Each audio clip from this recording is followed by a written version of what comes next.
What's up, Michigan? Lorne Plant here as we start 2022 of State Champs Hangtime, Michigan. Joining me as he will all season long is TJ Kelley. How did the holidays treat you, my friend? Lots of great basketball games under the tree. Hey, I was in the gym, so couldn't go wrong there. All right.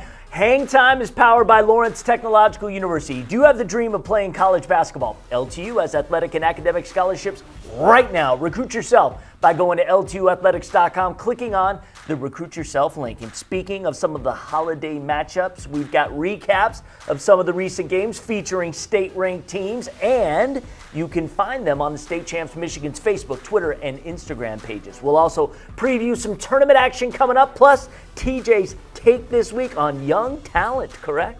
Without a doubt. There have been so many sophomores that are freshmen that are playing above and beyond their years. All right. Every week we're going to have a companion audio podcast of Hangtime. We interview a different boys basketball coach from around the state, sponsored by the Basketball Coaches Association of Michigan. And this week we had a conversation with Muskegon head man Keith Guy. Besides some of the best talent from around the state participating in the Muskegon Basketball Showcase, Keith is having the shot clock implemented, so that is very cool. On the podcast, we'll also talk a little about our latest boys basketball state rankings. TJ is our weekly architect, and you can find them right now at statechampsnetwork.com. Time now for some recaps of games in which you can catch great clips on the State Champs Network. We start with a pair of teams that are in TJ Kelley's State Champs Top 25 rankings. Number 24, Bloomfield Hills going up against number 13, Detroit Renaissance. The Blackhawks getting a game-high 24 from the junior Noah Adamczyk. But the Phoenix Rising, one of the top freshman ballers in the state, Jaden Savory at a team-high 17. Renaissance prevails 63-58. At the Round Ball Classic last week, the host school Ferndale has jumped to 6th in the state rankings. Eagles taking on Port Huron Northern. The Mr. Basketball Kennedy and Loyola Chicago-bound Trey Lewis had a game-high 21. He has been on fire. Two other Eagles finished in double figures as Ferndale rolled to a 90-44 victory. Number 3, Warren De La Salle taking on number 22, Detroit Pershing on Thursday. Pilots playing some of the best ball in the state, convincing 77-49 victory. Game MVP went to Nino Smith, who had 18. The freshman Phoenix Glassmore also had an impressive 16 points. De La Salle now preparing for the tough Catholic League schedule coming up. Detroit King, 8th in this state overall, led by the Mr. Basketball candidate and still uncommitted Chansey Willis Jr. They met Saginaw in the Thursday nightcap. Willis had a game-high 36 points. This wasn't close. Crusaders went on to a 33-point win. One of the marquee matchups at the Round Ball, defending D2 state champ Grand Rapids Catholic Central meeting U of D Jesuit. The Cougars ranked 2nd in the state, Cubs at 7. GRCC with the Mr. Basketball hopeful of their own in Jack Karasinski. The William and Mary commit at 21. 3 other Cougars finished in double figures, and they beat UD Jesuit 80-66. Next, we head downriver for a non-conference matchup between Ecorse and Woodhaven. Raiders had the lead throughout this one, but Woodhaven made it close in the final minutes. Not enough, though, as Ecorse escapes 52-49. Raiders now 3-1 on the young season. And finally, big battle in the Oakland Activities Association. It was a red division matchup on Tuesday night this week as unranked Clarkston hosted number 15 North Farmington. Wolves went into the fourth leading 39-29, but the Raiders outscored Clarkston 16-4 in the final stanza. The junior Ryan Hurst with the game-high 29 points. Clarkston had a chance to tie it at 45, but the lay-in falls off the mark. North Farmington, in comeback fashion, wins 45-43. All right, we're going to bring TJ Kelley back into the conversation. Your thoughts on a few of those outcomes and performances. Hey, what a great week of basketball. What a great month. Hey, it's great to have the fans back like we talked last week. Yeah. When you talk about the North Farmington game, as we did in the podcast, their win over Clarkston really came down to the end. Landon Williams, super sophomore, along with Tyler Spratt, making sure the negotiating still has something in the cupboard when some of his guys graduate from this year. But Landon Williams steps up to the free throw line, tied at 43, just a couple seconds on the clock, and winds up knocking them both down. clutch performance. I feel for the Clarkston player who wound up missing the layups at the end, but what doesn't kill you will only make you stronger. When you look at De La Salle and what they did against Detroit Pershing, just had control of the game, and like we talked about in the podcast, so many weapons. When you talk about Nino Smith being able to step up and being the MVP, that's huge. It might be Michael Sulaka one game. It might be CJ Reese one game. I mean, he's just got Coach Jokai just has a host of players that are willing to step up to the occasion, as they say. But let's go to the Grand Rapids Catholic Central UD Jesuit game. I just think that Grand Rapids Catholic Central maybe just had a little bit more firepower than what University of Detroit Jesuit had. Obviously, both coaches are outstanding, and Coach Donnelly and Coach Meerman. But at the end of the day, Jack Karazinski, the Mr. Basketball candidate who's headed to William & Mary, is one of the toughest around. I just believe that his energy just steps up the environment for the team. It's like one of those things where if you miss a box out, if you miss an assignment, so you're going to stand out because Jack is playing that hard. And don't forget about Fat Brooks, outstanding. Darrell Brooks, as most of the world knows him. But yes, he's one of those outstanding sophomores that's really been able to step up. Arguably the top sophomore in the state. But yeah, we've got so much talent of guys that are just stepping up one game after another. And even let's look at Detroit King and what they did to Saginaw. From what I'm hearing, Saginaw and Saginaw Arthur Hill are not merging as they're building a new school. Right. That'll be ready to go in the next couple of years. And so let's embrace Saginaw and what they are. Do they have the Draymond Greens? Do they have the Josh Southerns, the Al Eichelbergers of the past?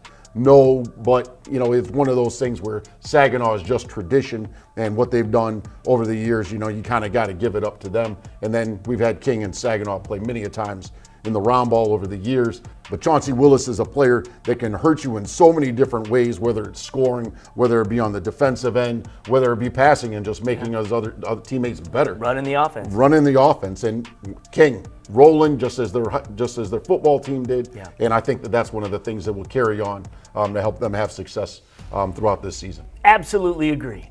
Hangtime is also brought to you by the Michigan High School Athletic Association. Officials are desperately needed. Go to MHSAA.com for details. Help wanted, just whistle.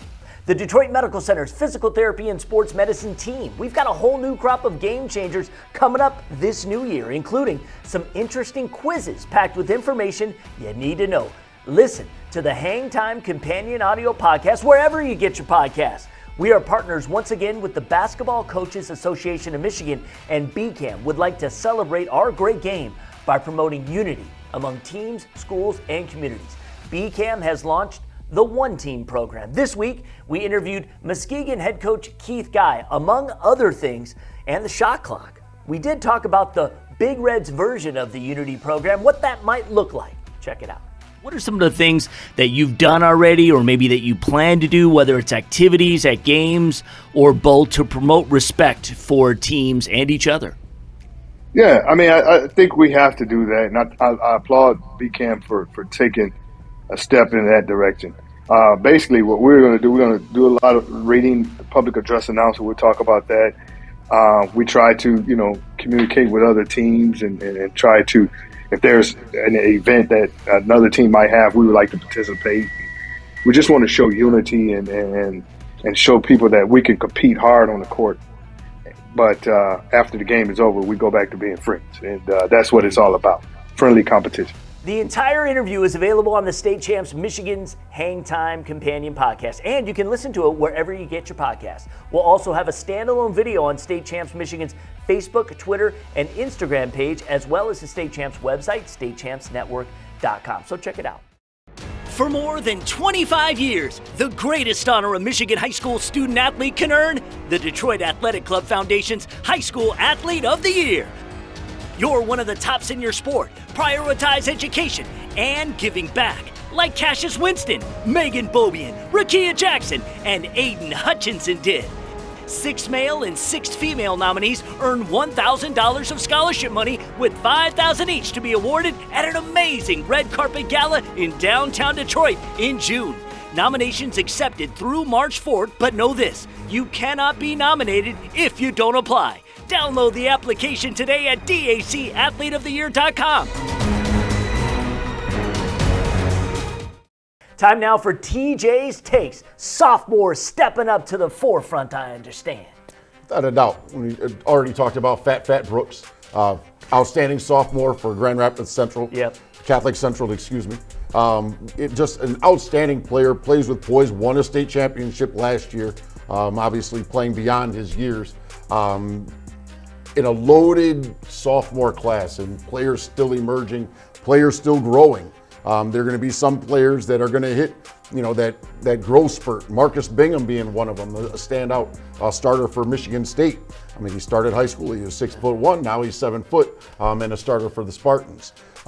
So for those that are vertically challenged, keep on eating your vegetables, drink your milk, keep on working on your game, and hopefully everything will come along and you'll hit that growth spurt that's so necessary for high school basketball. Right. And a lot of guys on the west side of the state. And a ton of guys on the west side of the state. I think that the Michigan's 2024 class is as balanced as it is across the state, whether it be Preston Malpass at East Jordan, if you're looking towards the Traverse City area, if you're looking over on the west side of the state, and then you've also got Merritt Alderink, who's a standout for Zeeland West.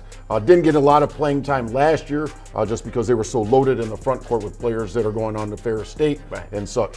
But Merritt is one of those guys, younger brother, whose older brother Alderink also had Ethan Alderink, was a standout at Zeeland as well, Zeeland East as well. But those guys just bring that much more into what we have already here in let's say this in the Detroit metro area, because we've got guys like Xander Wedlow, who's really stepping up in the 6'8", 235-pound sophomore center from Detroit UPrep. If you want another name, another younger brother, Aiden Davis, Austin Davis's little brother. Austin Davis's not so little brother, as he's 6'9" and 240 pounds himself. And he's having a wonderful season for Brad Maska down at Onstead. And he's far beyond where his brother was, Austin, at the same stage. Okay. Now you look at some of these guys, the guys that I've mentioned, now they're getting looks from Big Ten schools, they're getting looks from MAC schools. Drew Valentine's coming over at Detroit Loyola and checking out some of the action because, hey, just being that close to home, might as well not miss out. But yeah, I'm really excited for what we have in the future. Those are just a couple of sophomores, or a few sophomores that I've talked about today, but look forward to talking about so many more in the future. And the light is bright for the state of Michigan. All right, hey guys, time now for a quick preview on some of the better matchups State Champs Network will be covering this weekend. Hey, the Gotta Get It Showcase is happening in Grand Blanc. We'll have 3 matchups for you, including Flint Carmen Ainsworth versus number 4 Brother Rice, Flint Beecher taking on second-ranked Grand Rapids Catholic Central, and number 17 Grand Blanc taking on our number 1 team in the state, Orchard Lake St. Mary's. We also will have a camera at the Muskegon Basketball Showcase with the shot clock as we check out number 10 Muskegon versus number 19 Benton Harbor. Are you intrigued about any of those matchups or all of those matchups? I tell you what, I'm excited about all of the matchups. That's one of the things about just having the immense amount of talent that we do in the state of Michigan is putting together some of these events where you're not seeing every team, but you get to see different matchups. And I love that teams, coaches are really stepping up and saying, you know what, we want to play you. Orchard Lake St. Mary's, Grand Blanc, we know that we might see you when the quarterfinals roll around, but we want you guys now. And I think that that's important for the fans. It's important for the brand of basketball that we have here in Michigan, as we will soon find out, the amount of talent that we have, as so many fans last year weren't able to see. Yeah. And you know more than anybody that college coaches love to see those matchups. Hey, it's all about efficiency. Absolutely. If they can come in and watch numerous players in one setting, then they're winning. They want to see great competition, how those players step without a doubt. Great. All right, guys, that's it for this week. Hangtime premieres every Friday here across the State Champs Network. Thank you so much for watching. For TJ Kelley, I'm Lorne Plant. We'll see you next week on State Champs Hangtime Michigan. State Champs Michigan's Hangtime is presented by Lawrence Technological University. LTU offers over 24 varsity sports for men and women, along with several dozen world-class undergraduate programs. Athletic and academic scholarships are available in all sports. Visit LTUathletics.com and recruit yourself. Hangtime is also brought to you by the Michigan High School Athletic Association, promoting the value and values of educational athletics. The Detroit Medical Center Physical Therapy and Sports Medicine Pros. Do you have a sports injury or are you just looking to take your game to the next level? Go where the pros go. Visit dmc.org/gamechangers. The Detroit Athletic Club Foundation's Athlete of the Year Awards. Applications being accepted now until March 4th, 2022 for the male and female high school athletes of the year. Check out previous winners and download the application today at dacathleteoftheyear.com. And the Basketball Coaches Association of Michigan, BCAM, has launched the One Team campaign, celebrating the great game by promoting unity among teams, coaches, and communities. Find out more at bcam.org.